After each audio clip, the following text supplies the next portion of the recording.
Antiguos descubrimientos revelan el futuro.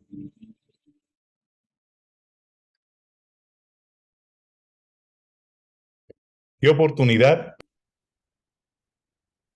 qué oportunidad para estar con ustedes en esta ocasión de la Semana Mayor y realmente a nosotros poder compartir sobre temas relacionados a la vida, muerte y resurrección de Jesús. Quedamos impresionados por las preguntas que todavía quedan alrededor de esta experiencia que marcó la edad de la tierra en dos partes, antes y después de Jesús.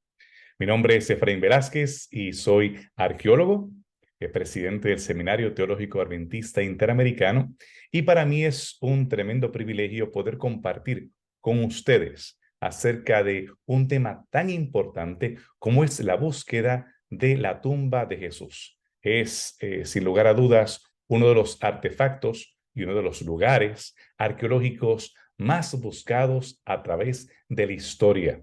Ustedes podrán recordar toda la saga que tiene que ver con Indiana Jones y todo lo que tiene que ver con la búsqueda de la tumba o del Santo Grial. Pero no se trata solamente de experiencias del cine, sino que otros se han dado la tarea también más recientemente a buscar la tumba de Jesús, como es el caso de el periodista documental Simha Jacobovici. Él ha estado trabajando con James Cameron, quien es conocido por películas taquilleras como El Titanic, Avatar, Terminator y otras. Ellos se dieron la tarea de ir más allá de los Oscars y demás, ir a buscar evidencia sobre la tumba de Jesús. Y encontraron, hicieron una conferencia de prensa llena de fanfarria, llena de cámaras y demás, para sugerir que habían encontrado la verdadera tumba de Jesús. Y Jacobovici, quien ha sido conocido por documentales en el History Channel, en National Geographic y en otros medios de comunicación, él alega haber encontrado la verdadera tumba de Jesús. Eso hizo los titulares de cientos de medios noticiosos y a las personas se les preguntó, ¿qué opinan sobre el hallazgo de unos nuevos osarios? Osarios son cajas de huesos, que podrían tal vez contener los restos no solamente de Jesús, sino también de su familia, según él alega. Y cerca de un 50% lo considera un descubrimiento valioso y un 29% un truco publicitario. Quisiera saber qué piensan ustedes, tal vez están conectados a diferentes redes y sería interesante saber qué ustedes piensan sobre la tumba de Jesús y si fue hallado ahora, después del siglo XXI, más de 2000 años después, realmente la tumba de Jesús. Algunos también reconocen que si se encontraron los huesos de Jesús, esto contradice las creencias cristianas, pero solamente un 14% considera que sí se está negando algo y cerca de un 5% les indiferente. Si encontraron o no encontraron la tumba de Jesús, ellos realmente no están preocupados por ese tema.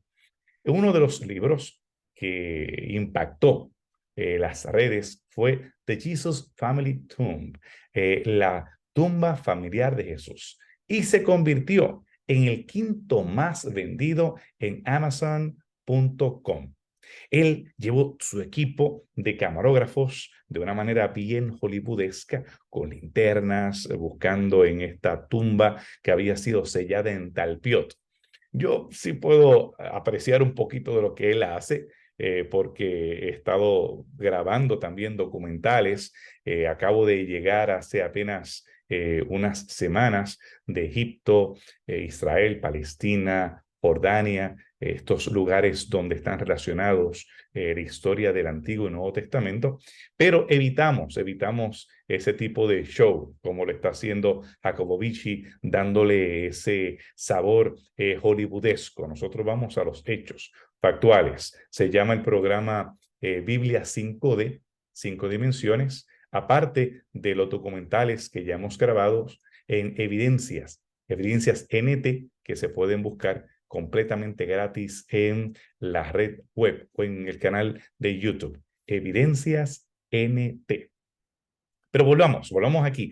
Encontramos que hace unos años atrás se descubrió, mientras se hacía una remodelación de un área donde se estaban construyendo edificios, y eso es bien común en Israel, en Jordania, en Egipto, en Turquía, en Grecia, en Italia y muchas partes de Europa, que usted comienza a hacer una construcción y se topa con restos antiguos, incluso aquí en Puerto Rico.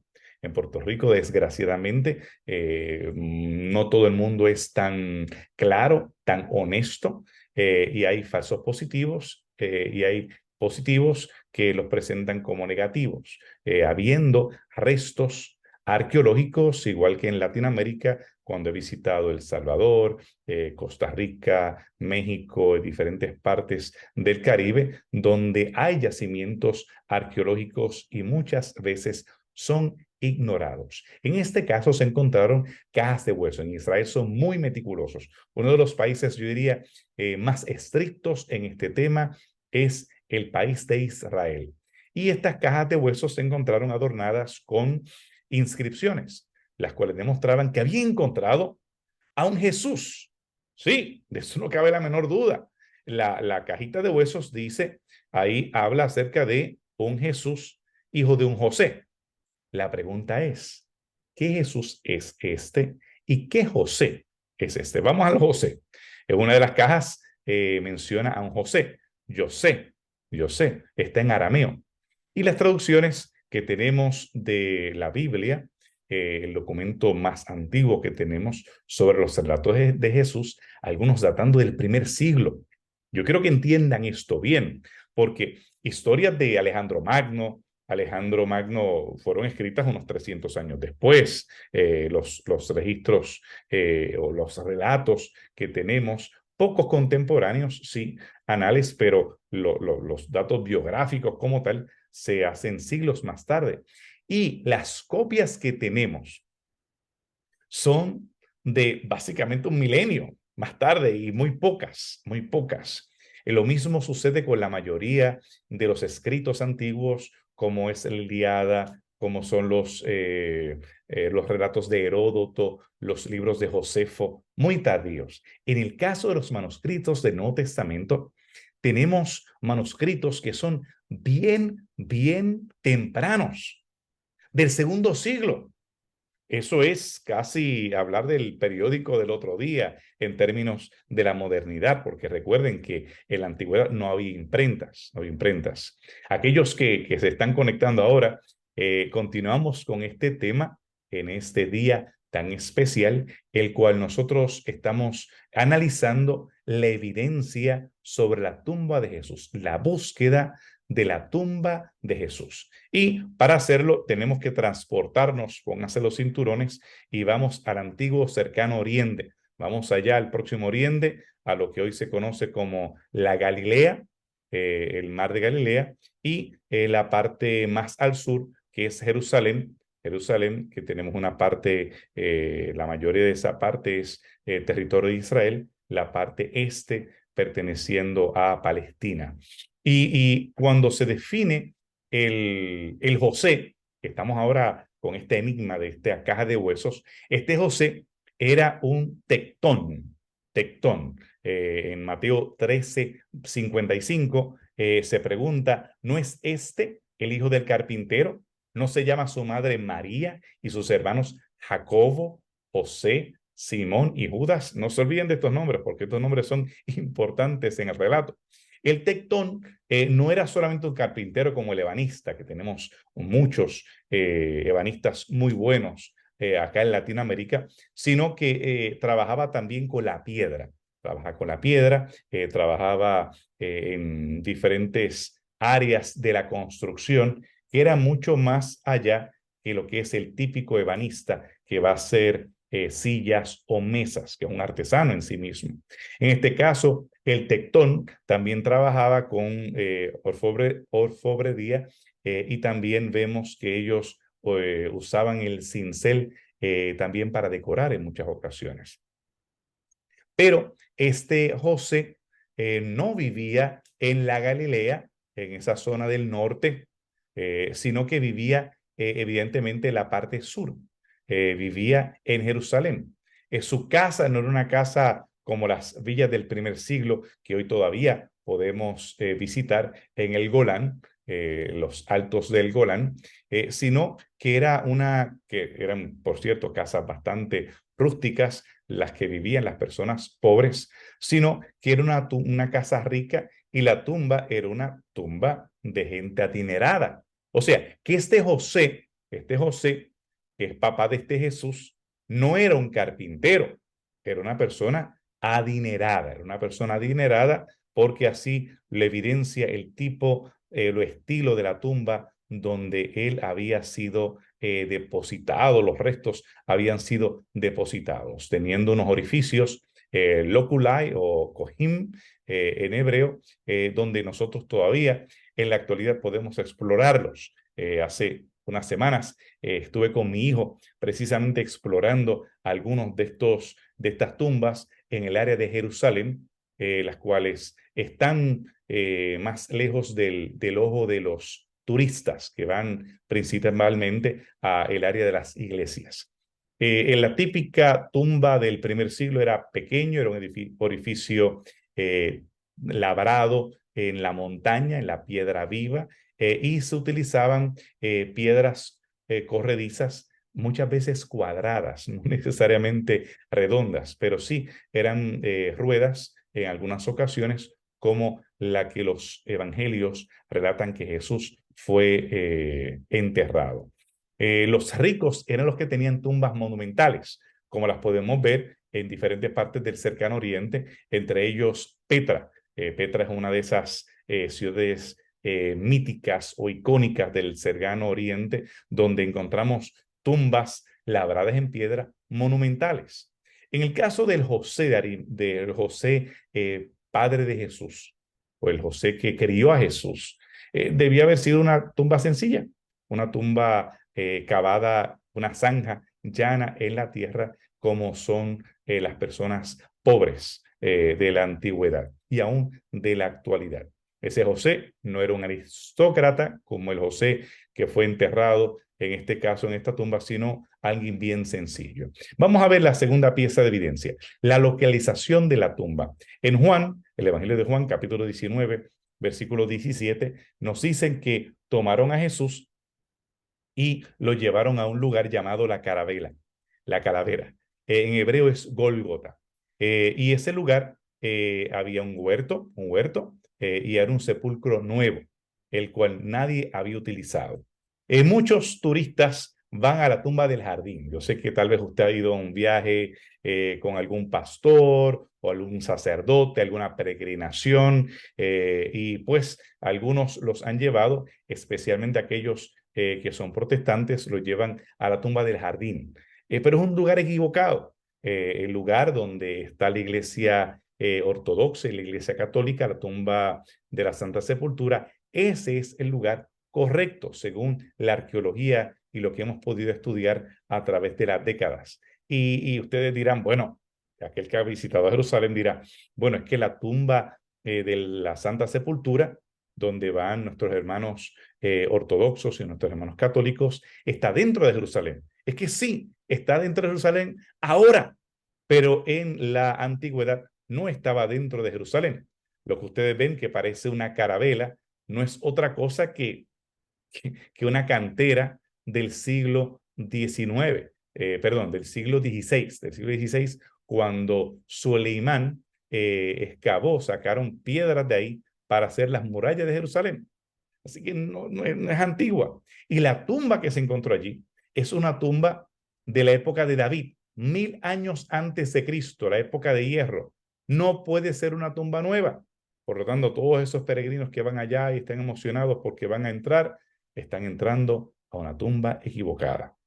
Y yo sé que algunos de ustedes tal vez han visto documentales como los de Ron Wyatt, quien alega haber encontrado no solamente la tumba de Jesús, sino el arca del pacto. Y no solamente el arca del pacto, él alega haber encontrado sangre, sangre que llegó hasta el arca del pacto.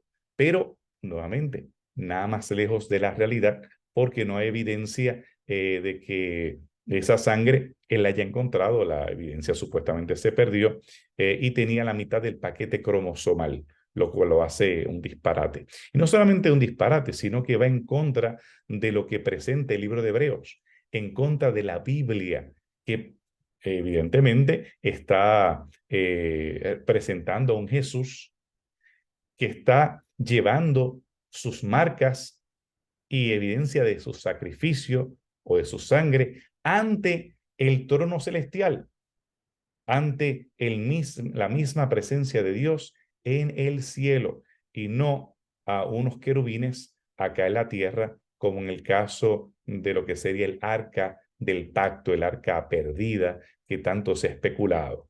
Y a pesar de que muchas personas alegan haber encontrado el arca, no se ha encontrado el arca del pacto. Por lo tanto, es notable que la tumba que estos alegan haber encontrado a Jesús y a su familia queda muy lejos de Jerusalén, queda, bueno, al sur de Jerusalén, no es que sea tan lejos, pero por lo menos está bastante lejos de Jerusalén, varios kilómetros, varias millas al sur de Jerusalén, lo cual lo hace un candidato equivocado y teniendo más evidencia para el lugar de la Santa Sepultura.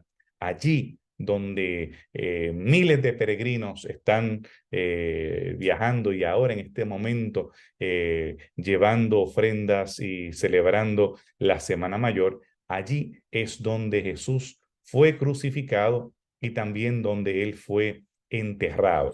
Y podemos ver reconstrucciones de las tumbas del primer siglo para tener una idea de cómo era la tumba de Jesús, cómo era la tumba de Jesús, en la cual ha cambiado sin lugar a dudas, a través de los siglos, al haberse construido diferentes santuarios e iglesias, como lo que tenemos en la actualidad, la cual está llena en estos momentos, llena de fieles, de feligreses que están acercándose la Semana Mayor a la iglesia de la Santa Sepultura. Uno para entrar ahí en estos momentos es una fila de horas y horas y horas para entrar. Pero la evidencia 3 sobre la familia de Jesús es el hecho de que tenemos no solamente el osario de un tal Jesús y un tal José, sino que tenemos otros miembros de la familia, según se alega. Es notable que las tumbas del primer siglo eran diferentes a las tumbas de la época de David, la que mencioné, 1000 años antes de Cristo. Las tumbas antiguas se juntaban los huesos, como lo describe la Biblia, que se juntaron los huesos con sus padres. Ese es el tipo de tumba de la antigüedad y no es el tipo de tumba donde Jesús debió haber sido colocado, que era una tumba del primer siglo. O sea, que el modelo, igual que los celulares que cambian de modelo, ustedes han visto cómo han cambiado tan frecuentemente, pues las tumbas también cambiaron de modelo y los osarios o las cajas de huesos eran las que se usaban durante el primer siglo y no las tumbas como la anterior. Ahí había un Mateo entre esos que estaban allí. Estos alegan que es el Mateo de los evangelios. También tenemos a un Jesús. Bar es hijo. Joseph, hijo de un José. Ahí tenemos también, tenemos a un Judas. Tenemos a una María Mara. Ese osario está escrito en griego. Los otros están escritos en arameo.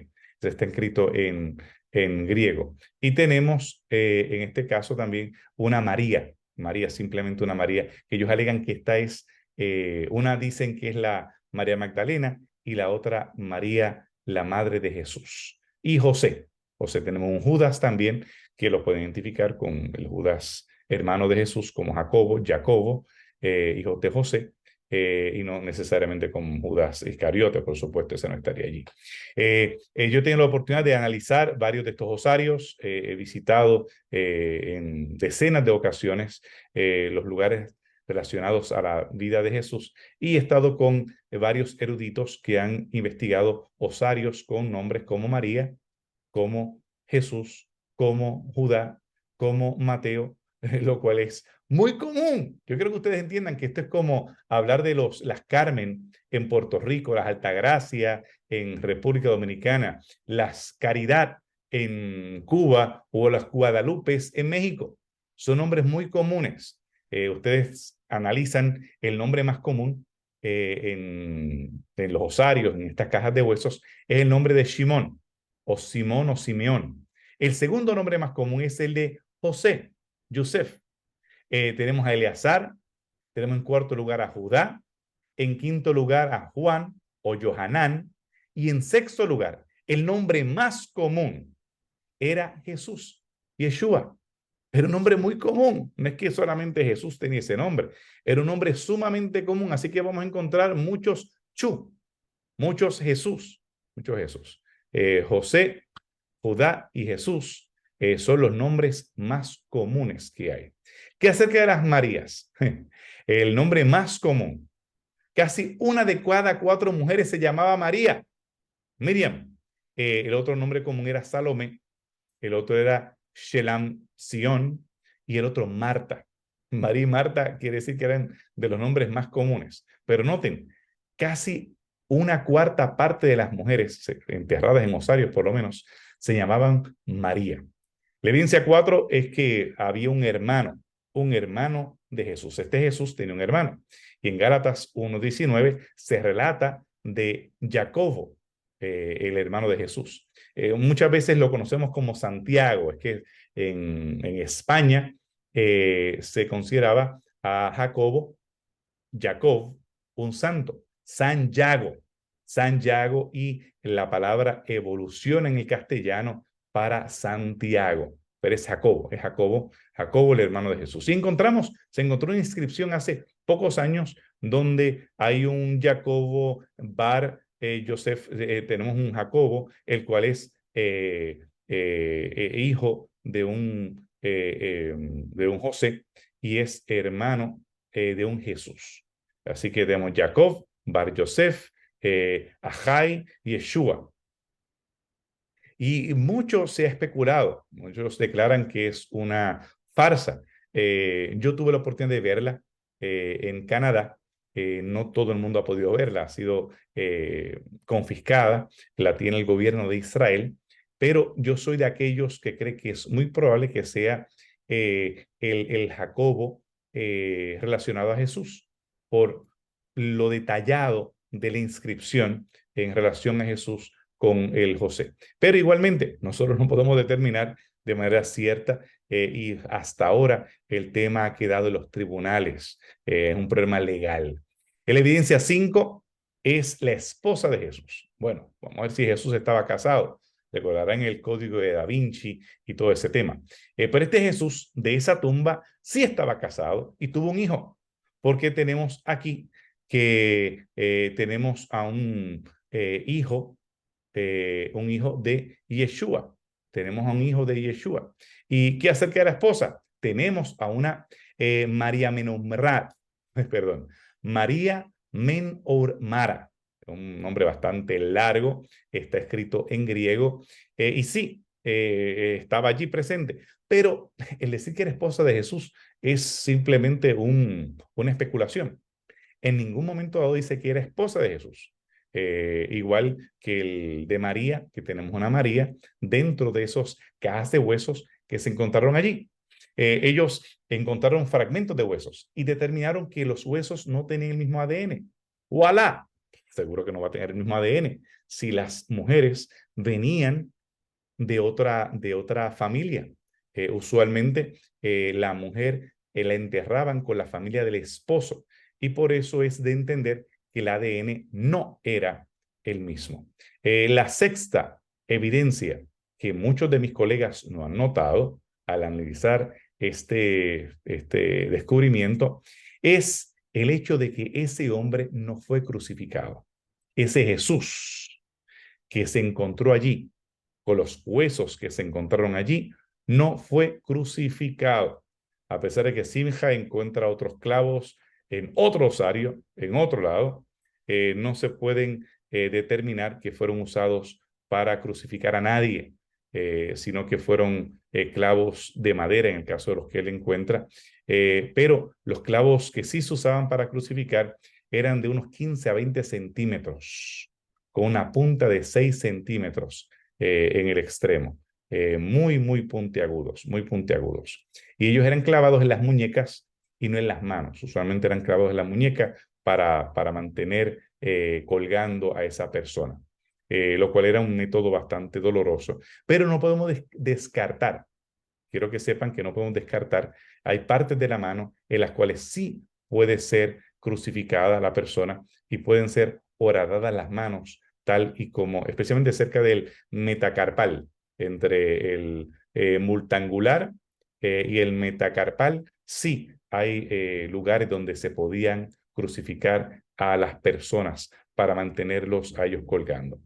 Pero para mí, la mayor prueba, la mayor evidencia de que este no es el Jesús que relata los evangelios es la resurrección. Ese Jesús no resucitó. Y en la Biblia se alega que este Jesús sí resucitó. No terminó todo el viernes. Un predicador hace unos años predicaba era un viernes de Semana Mayor, y él predicaba de que el viernes todos se burlaban. El viernes todos decían que había terminado, pero el predicador afroamericano repetía, pero el domingo viene. Y los soldados repartieron las pertenencias de Jesús, pero el domingo viene. Y los fariseos alegaban de que todo había terminado, pero el domingo viene. Y él termina diciendo, no importa si es viernes para tu vida, no importa si estás pasando dificultades, el domingo viene. El domingo viene, la resurrección viene. Y según se presenta en la Biblia, Jesús asciende al cielo a interceder por los seres humanos. El libro de Hebreos presenta que hay un pacto y un lugar santo en el cual Jesús entra ante la presencia del Señor, de Dios, e intercede por ti, por mí, aquellos que hemos pecado, aquellos que hemos cometido faltas y equivocaciones. Y no es por machos cabríos, no es por bueyes, no se trata de ovejas, sino que más allá de la evidencia física de que esos sacrificios se llevaron a cabo, como lo hemos encontrado con cientos y cientos de huesitos de carneros y demás, sino estamos hablando de que Él es el Cordero, Él es el sacerdote Cordero. En la Biblia se menciona que no solamente eso sucedió en el pasado, sino que Él continúa intercediendo por nosotros. Y muchos han leído, por ejemplo, profecías como la profecía de Daniel acerca del fin, acerca de la purificación del santuario, y creen que se trata de alguna guerra del cercano oriente como las que hay en la actualidad, tantas guerras del próximo oriente, y cada vez que ocurre algo allí están especulando de que ahora va a ser el final, el Armagedón entre Gog y Magog, entre los aliados árabes e Israel, todo eso, pero cada vez desmiente. Es como lobo, lobo, lobo, lobo, lobo, lobo. El libro de Daniel nos habla acerca de una visión que sí tendrá un final, que sí el Señor Jesús vendrá y todo ojo le verá. En Daniel 8:13 habla acerca de 2300 días, tardes y mañanas, que siempre en la profecía bíblica se presentan como años. Y más adelante en el capítulo 9 se presenta la reconstrucción de Jerusalén como el inicio de esa profecía en el año 457 antes de Cristo. Año 457, 2300 años hasta el año 1844. Y no vamos a decir que esa es la fecha de Jesús venir. Evidentemente no sucedió y aquellos que así lo esperaban quedaron chasqueados. Pero sí se habla acerca de esa última parte de esa purificación del santuario, poco antes de que el tiempo del fin ocurra. Y esa purificación es un símbolo del juicio final, es un símbolo de que esta tierra no va a continuar con la misma tradición de sufrimiento, dolor y muerte, sino que ha de terminar, que ha de terminar. En el libro de Daniel, capítulo 9, se presenta cómo es que comienza esta profecía y esos 2300 años de las 70 semanas al principio y después los 2300 años hasta el juicio final, hasta el juicio final con la segunda venida de Jesús. Jesús se convierte entonces en el símbolo de la muerte, el símbolo del fin del pecado, el símbolo del fin del sufrimiento. Ya no ha de suceder más dolor, ya no ha de haber más muerte. Y tú, si tienes dudas acerca de por qué han muerto aquellos familiares que tú tanto orabas, por qué hay situaciones las cuales no podemos entender, lo que hay que hacer es mirar hacia el Calvario. ¿Qué hizo Jesús en el Calvario? Su muerte fue por ti y fue por mí. Y si es cierto, como se presenta en la Escritura y hemos visto la evidencia, que Él resucitó, que Él intercede por nosotros, no importa dónde fue enterrado o qué tumba haya quedado vacía. Lo que importa es que ese sumo sacerdote, el único al cual yo le confieso mis pecados, ha de regresar muy pronto en las nubes para buscarme a mí y buscarte a ti. Recuerda que tal vez hoy para ti es un viernes de dolor, un viernes de angustia, un viernes de cruz, pero el domingo, la resurrección, el regreso de Jesús, ha de hacer una realidad cada una de esas promesas. Que Jehová te bendiga y te guarde.